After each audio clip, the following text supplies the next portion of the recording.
28వ రాష్ట్ర మహాసభకు అధ్యక్షత వహిస్తున్నటువంటి పల్లిశెట్టి దామోదరరావు గారు, అలాగే వేదిక మీద ఇంతవరకు మహాసభను ఉద్దేశించి అమూల్యమైనటువంటి సందేశాలు ఇచ్చినటువంటి రాజకీయ నాయకులు, అలాగే ఇతర ఉద్యోగ సంఘాల నాయకులు,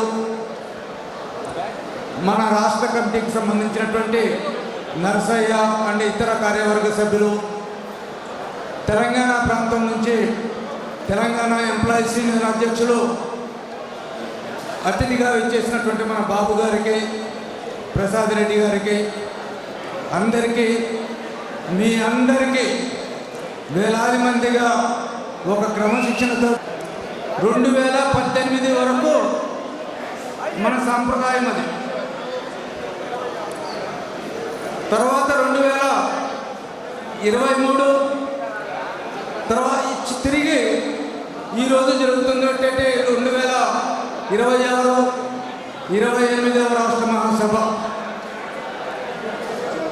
పేరు మాత్రం 26, 27, 28 రాష్ట్ర మహాసభలే వచ్చినాయి. కానీ 27, 28 మహాసభలు మాత్రం ఒక అపూర్వ కలయికల మాదిరిగా విస్తృతంగా మనం సాధించినటువంటి కార్యక్రమాలను వివరిస్తూ మన లక్ష్యాల్ని పొందుపరుచుకొని వాటిని ఏ విధంగా ముందుకు తీసుకెళ్ళాలి, దానికి బాధ్యత వహించే నాయకత్వం ఎలా ఉండాలని నిర్ణయిస్తున్నారు గత 2 మహాసభల నుంచి. భవిష్యత్తు కూడా అలాగే జరుగుతూ ఉంటుంది. చాలామందికి ఈ నివేదిక వచ్చి ఉండొచ్చు, కిందకు వచ్చిందో లేదో నాకు తెలియదు. నా దాకైతే ఈ నివేదిక వచ్చింది. బహుశా మీ అందరికీ బ్యాగులు ఇచ్చినప్పుడు ఈ నివేదికను ఇస్తారు. ఆ నివేదిక మన భవిష్యత్తుని, మన యూనియన్ యొక్క పరిస్థితుల్ని తేటతెల్లంగా వివరించేటటువంటి నివేదిక. ఇది రాష్ట్ర కమిటీ తరఫున అధ్యక్ష ప్రధాన కార్యదర్శులు ప్రవేశపెట్టినటువంటి నివేదిక. తదుపరి 3 సంవత్సరాల వరకు ఈ నివేదికనే అమలుపరచాలి. సూచనలు ఏమంటే మళ్ళీ తర్వాత దీంట్లో పొందుపరుస్తారు. అటువంటి పరిస్థితులు ఉన్నాయి. అదే జరుగుద్ది. సహజంగా నాకు బయట ఉన్నటువంటి వ్యక్తిని, నేను ప్రస్తుతానికి బయట ఉన్న వ్యక్తిని, మీలాగా డెలిగేట్ని కాదు, ఇక్కడ డ్యాస్ మీద ఉన్నటువంటి వాళ్ళలాగా నాయకుడిని కాదు, అబ్జర్వర్ని. నేనేం అబ్జర్వ్ చేశానో దాంట్లో ఏదైనా ఉంటే విషయాలు చెప్పగలుగుతా. అది సరిచేయాల్సినటువంటి బాధ్యత ఇప్పుడు మళ్ళీ కొత్తగా అనౌన్స్ అవుతున్నటువంటి నాయకత్వం మీద బాధ్యతలు ఉంటాయి. దాంట్లో అబ్జర్వేషన్స్లో కొంచెం నాకు అతి చాదస్తం అనుకుంటారో లేకపోతే మీరు చెప్తే నవ్వుతారో కానీ కొన్ని రాశారు. కొన్ని కోల్పోయాము, కొన్ని సాధించాము అనేది కూడా రాశారు. ప్రభుత్వాలు చాలా కార్యక్రమాలు చేస్తూ ఉంటారు. వంతెనలు కడుతుంటారు, బ్రిడ్జిలు కడుతూ ఉంటారు, రోడ్లు వెడల్పులు చేస్తూ ఉంటారు, ఇవన్నీ చేస్తుంటారు. చేస్తున్నప్పుడు ఏంటి, ఎక్కడో ఒక చోట నిర్వాసితులకు ఇబ్బందులు జరుగుతుంటాయి కదా. వాళ్ళకేదో పునరావాసం కల్పించాలి, నష్టపరిహారం చెల్లించాలి, సంతృప్తికరంగా నష్టపరిహారం చెల్లించాలంటారు, ఆందోళనలు చేస్తుంటారు. చేసిన తర్వాత ఏదో ఒక రకమైనటువంటి సెటిల్మెంట్ తోటి ప్రభుత్వ కార్యక్రమాలు జరిగిపోతాయి. నిర్వాసితులందరికీ కూడా ఎంతో కొంత పూర్తి స్థాయిలో కానీ ఎంతో కొంత కానీ ఊరట కూడా నడుస్తుంటుంది. అలాగే మన దాంట్లో కూడా కొన్ని కోల్పోయినటువంటి అంశాలు రాయటం అంటూ జరిగింది. సరే, పూర్తిగా కోల్పోయినట్లే ఇంకా కోల్పోతున్నాము అనుకున్నటువంటి అంశాలు కొన్ని ఉంటే ఉండొచ్చు. దానికి పరిహారం ఏంటి అనేది ఈ నివేదికలో చెప్పలేదేమో అనేటువంటి నేను భావిస్తున్నాను. మీకు తోచినట్లుగా ఆలోచనలు చేసి పరిహారం ఏంటంటే, పరిహారం అంటే ఏదో ఇమ్మీడియట్గా డబ్బులు ఇవ్వటం అనేది కాదు. ఇది పోతే నాకు ఇది ఇస్తావా, ఇది పోతే నాకు ఇది ఇస్తావా.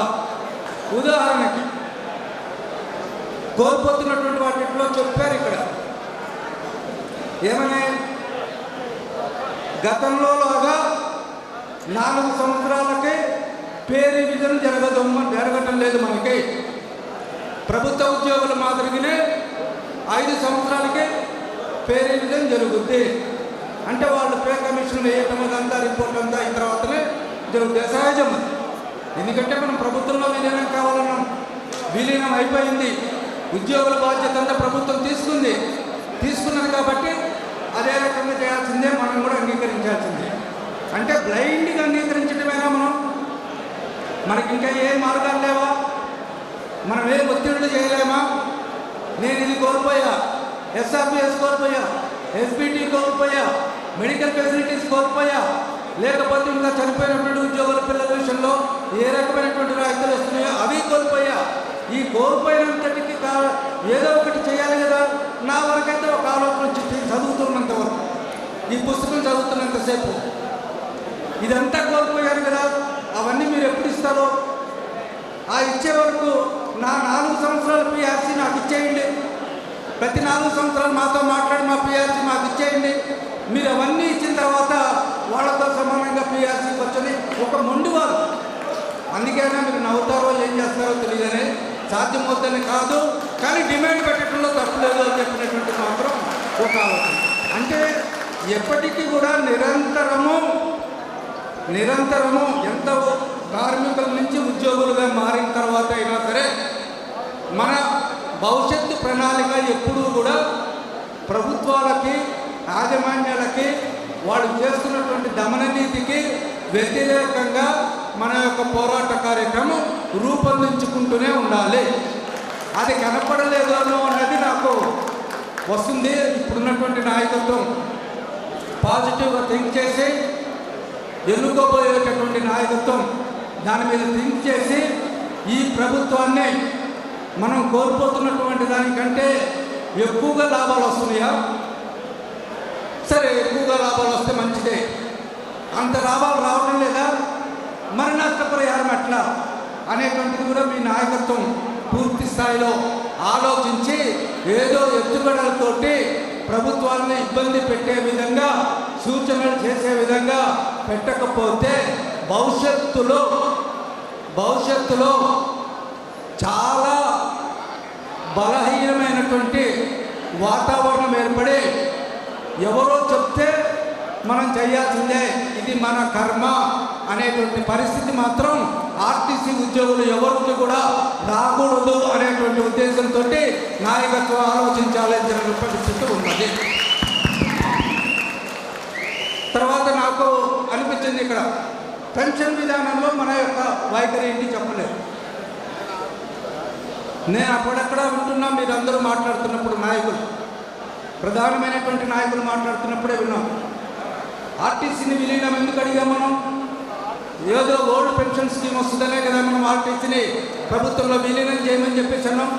మరి ఇవ్వటం లేదు ప్రభుత్వం అని చెప్పేసి అంటుంది కదా. అన్నప్పుడు ఈ నివేదికలో అసలు ఆ యొక్క ప్రస్తావన ఎందుకు తేలేదు? ఒకటి ఆలోచించాలి అని చెప్పినటువంటిది నాయకత్వం. ఇది పూర్తి నివేదిక శాశ్వతం కాదు. దీనికి మళ్ళీ సవరణలతోటి మరో నివేదికను కూడా తయారు చేసి ఎంక్లోజ్ చేసి పంపాల్సినటువంటి ఆవశ్యకత ఉంది. ఆ రకమైనటువంటి ఆలోచన కూడా చేయాలి.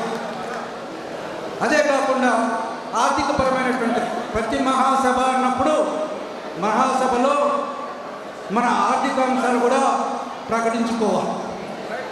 రాబడి ఎంత వస్తుంది, ఖర్చులు ఎంత వస్తున్నాయి, అవన్నీ కూడా చెప్పాల్సినటువంటి పరిస్థితి ఉంటుంది. ఎందుకంటే it is a document, union document కాబట్టి యూనియన్ డాక్యుమెంట్లో అరమరిదలు లేకుండా, విమర్శలకు తావు లేకుండా ఉండాలి అనేటువంటిదే నా అభిప్రాయం. ఇది ఎవరినో విమర్శిస్తున్నటువంటిది కాదు. ఎందుకనంటే ఇప్పుడు 2028లో సగం నాయకత్వం రిటైర్డ్ అయిపోతున్నారు. కొత్తగా వచ్చినటువంటి నాయకత్వానికైనా సూచనలు మార్గదర్శకాలు ఉండాలి. వాళ్ళు కూడా వాటిని చూసుకొని భవిష్యత్తుగా ఉండాలి అని చెప్పినటువంటి ప్రణాళికలు రూపొందించుకోవాల్సినటువంటి అవసరం ఉంటుంది. ఇందులో ఇంకొకటి కూడా 2020 నుంచి మీరంతా ప్రభుత్వ ఉద్యోగులుగా మారిపోయారు. 2020 తర్వాత రిక్రూట్మెంట్ జరుగుతుంది.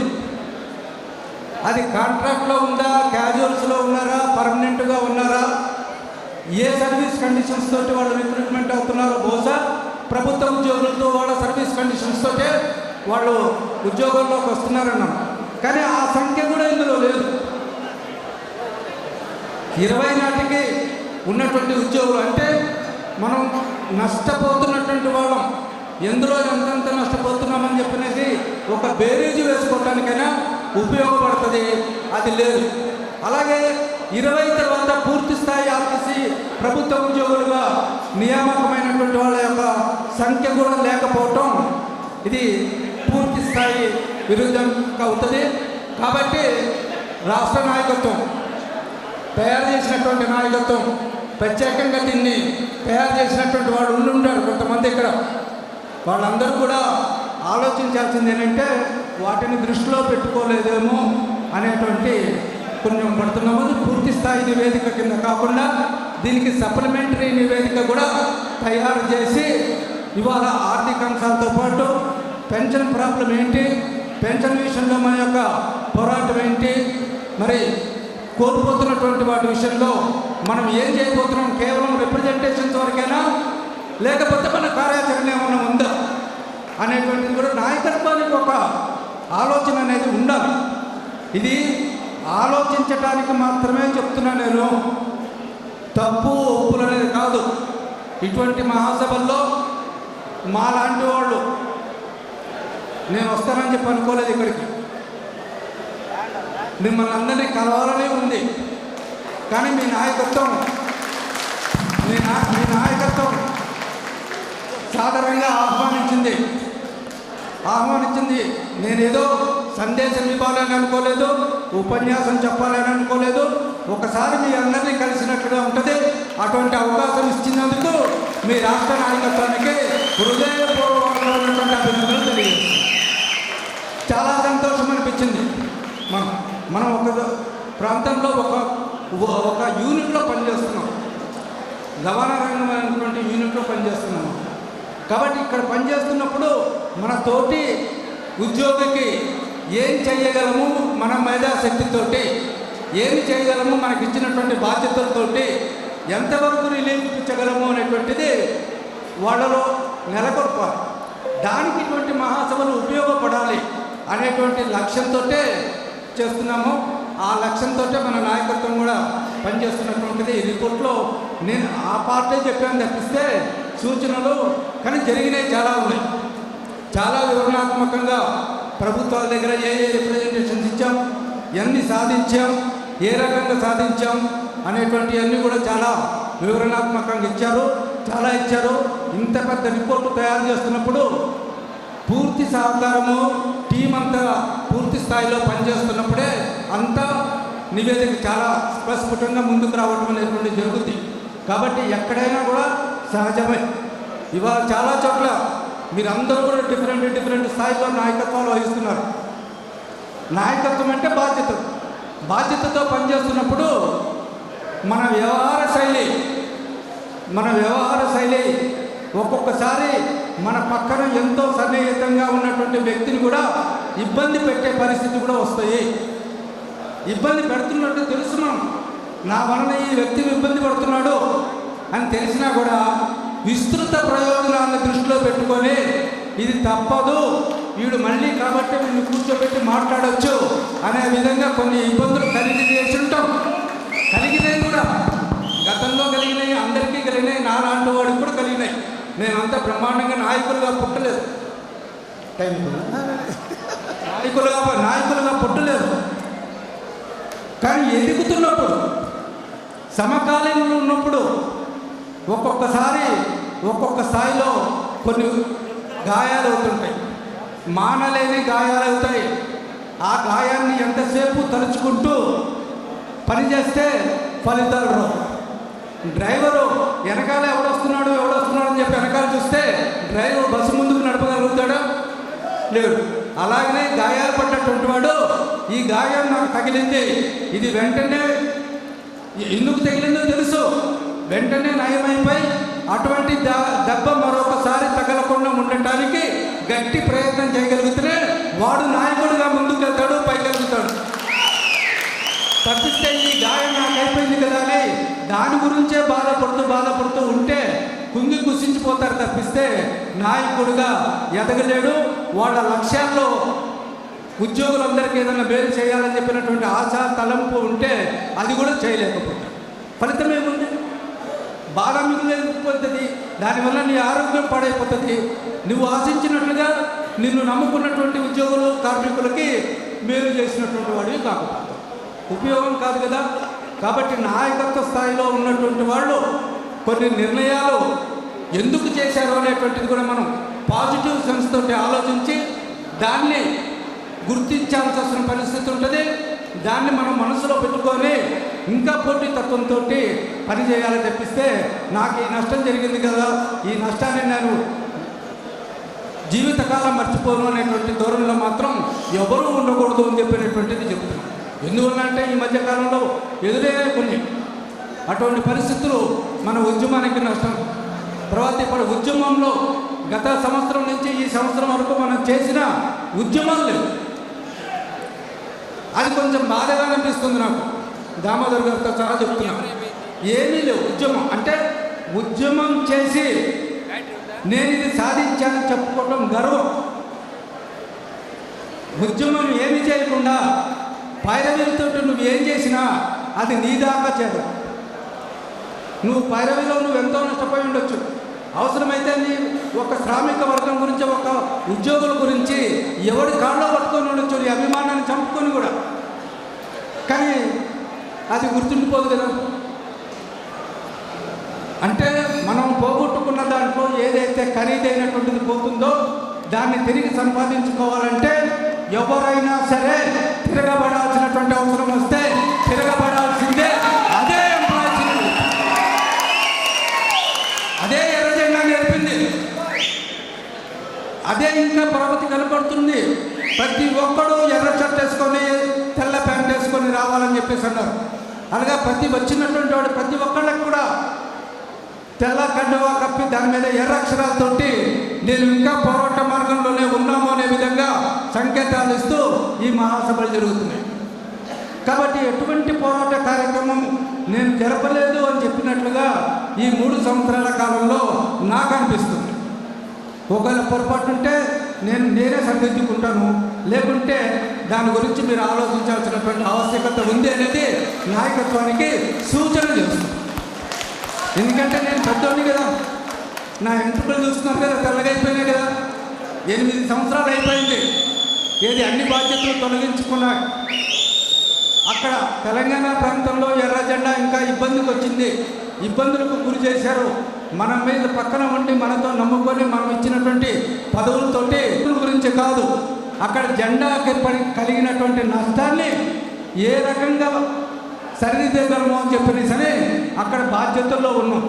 అక్కడ యూనియన్కి గౌరవాధ్యక్షుడిగా ఉన్నాను నేను అక్కడ తెలంగాణ ప్రాంతానికి. మళ్ళీ కానీ చేసే ఓపిక లేదు, మాట్లాడే ఓపిక లేదు. అయినప్పటికీ కూడా ఎందుకంటే జెండా పట్ల ఈ జెండా నాకు ఇచ్చినటువంటి మంచితనానికి నా పేరుకి నేను రుణం తీర్చుకోవాలి. ఏ విధంగా రుణం తీర్చుకోవాలో కింద పైన పడుతున్నాం, మల్లగుల్లాలు పడుతున్నాం. ఇంకా దాన్ని అక్కడ రిపేర్ చేయలేం. మొదలుపెట్టాం, ఫలితాలు సాధించలేకపోతున్నాం. ఎప్పుడు వస్తాయో తెలియదు. అంటే నిరంతరము అవసరమైతే సర్వీసెస్ని కొనసాగిస్తూ కూడా నాయకత్వం ముందుకు వెళ్ళాలి.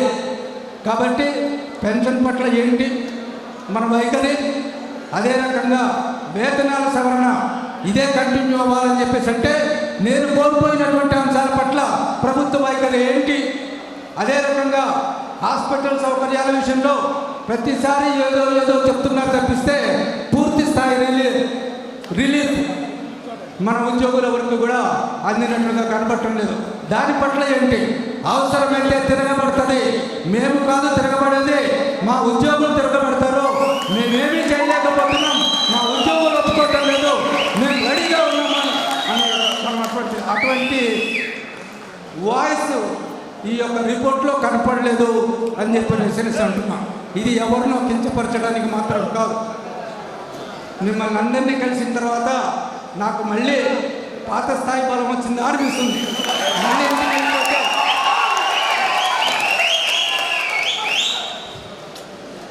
మళ్ళీ ఇంటికి వెళ్ళిపోతే నేను మళ్ళీ 72 మున్సిపల్ వాడిని అయిపోతాను. ఇక్కడ మిమ్మల్ని చూసినటువంటి ఉత్సాహం ఉండదు. అది వేరు, ఇది వేరు. కాబట్టి ఇప్పుడు పనిచేస్తున్నటువంటి నాయకత్వానికి ఇంకా బాధ్యతలు ఉండాలి. ఇంకా పోరాటాలు మర్చిపోయేటట్లుగా ఉద్యోగుల్ని తయారు చేయమాకండి.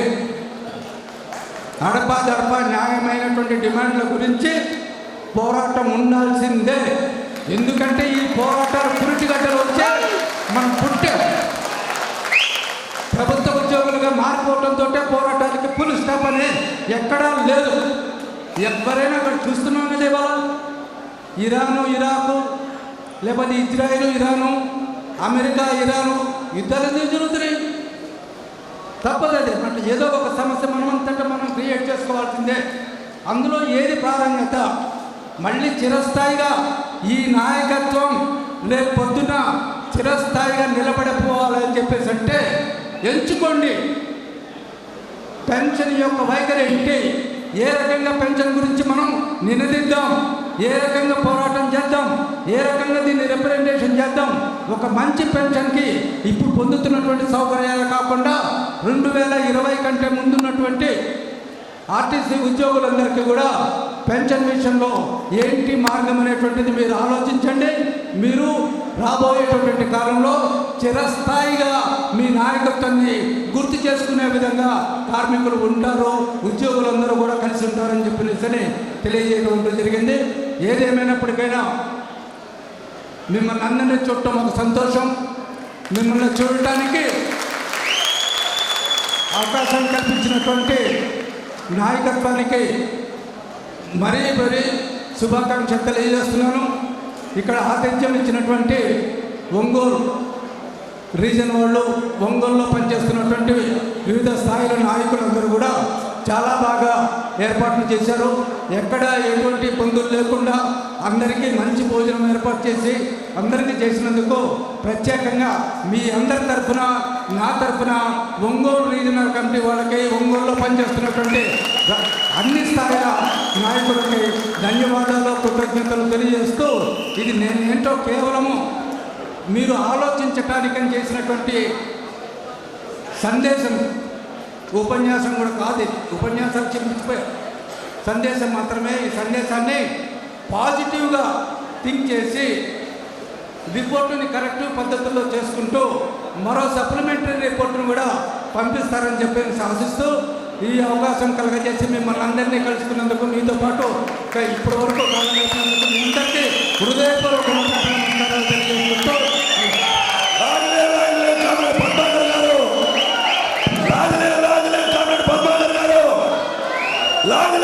అలాగే తెలంగాణ ఆర్టీసీ ఎంప్లాయీస్ రాష్ట్ర అధ్యక్షులుగా పనిచేస్తున్నటువంటి ఎస్ బాబు గారికి, సీనియర్ నాయకులు ఉమ్మడి ఆంధ్రప్రదేశ్లో ఉపాధ్యక్షుడిగా పనిచేస్తూ మా అందరికీ దిక్సూచిగా ఉన్నటువంటి గౌరవనీయులు ప్రసాద్ రెడ్డి గారికి, ముగ్గురికి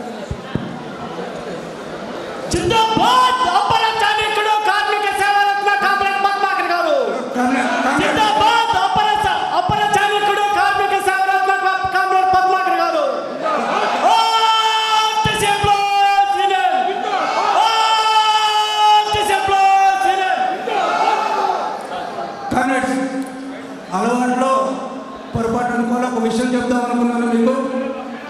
బొప్పరాజు గారు ఉంటే మాట్లాడదామని చెప్పేసి అనుకున్నాను. ప్రస్తుతం ఎందుకంటే మనము ఏఐటీసీతో కంటే ఎక్కువగా ఏపీజేఏసీ అమరావతితోటే.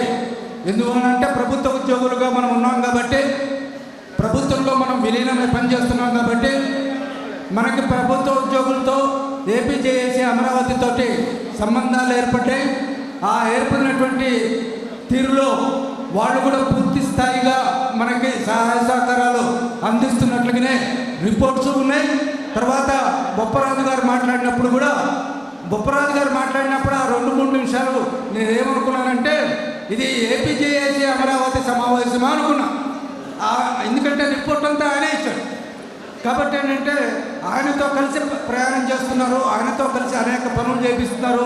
మీరందరూ వాళ్ళ క్యాజువల్ లీవ్స్లో ఒకరోజు స్పెషల్ క్యాజువల్ లీవ్ తీసుకొని రావడంలో కూడా వాళ్ళ యొక్క పాత్ర ఎంతో కీలకంగా ఉంది. కాబట్టి ఆయన ఉండగానే మాట్లాడదామనుకుంటే ఆయన విజయవాడ వరకు వెళ్ళిపోవాలి. కాబట్టి మీతోనే స్వయంగా మాట్లాడి 2 నిమిషాలు మాట్లాడి వెళ్ళిపోతాను. నా తరఫున మీరు ఏమైనా చెప్పదలుచుకుంటే చెప్పేయండి, నేను మీతో మాట్లాడిన విషయాలు అని చెప్పేసి ఆయన అప్రూవల్ కూడా ఇవ్వటం అనేటువంటిది జరిగింది.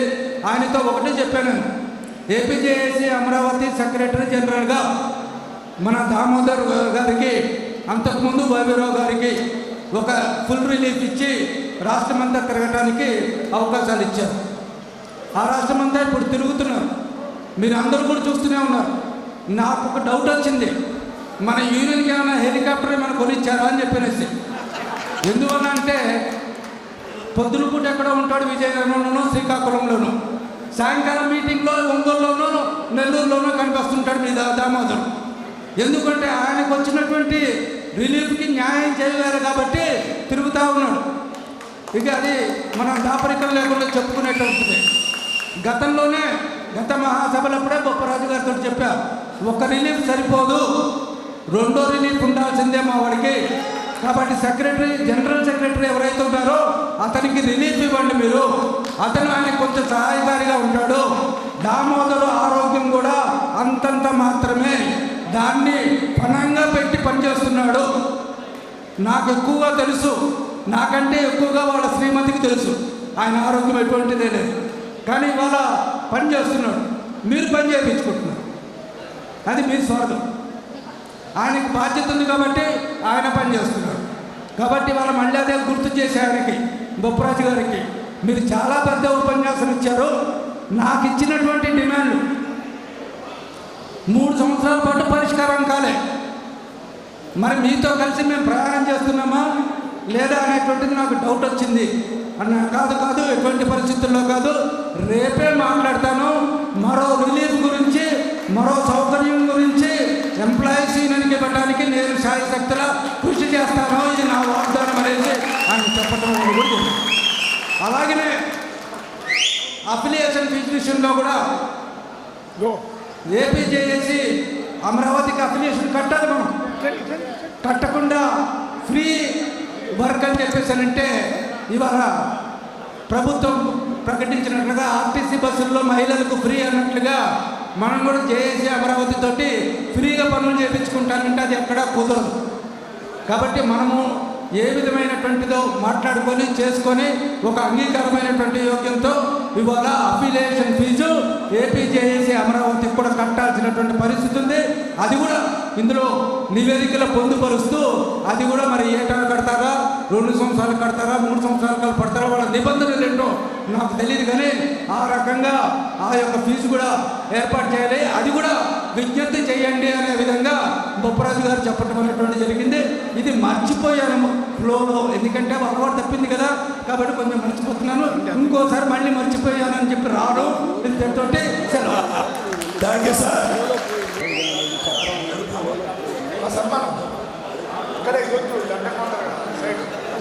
కామ్రేడ్స్, ముందుగా గౌరవనీయులు మన ప్రీతమ నాయకులు పద్మాకర్ గారికి అందరూ కూడా దూరం జరిగింది, అందరూ జరిగితే అవుతుంది.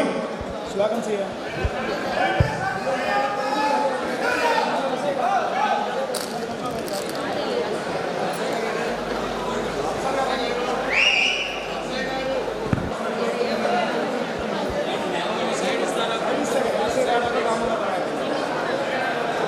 సైడ్ ప్లేస్ తమ్ముడు.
తెలంగాణ ఆర్టీసీ ఎంప్లాయీస్ రాష్ట్ర అధ్యక్షులు గౌరవనీయులు పెద్దలు బాబు ఎస్ బాబు గారికి చిన్న సరిసత్తు గారు.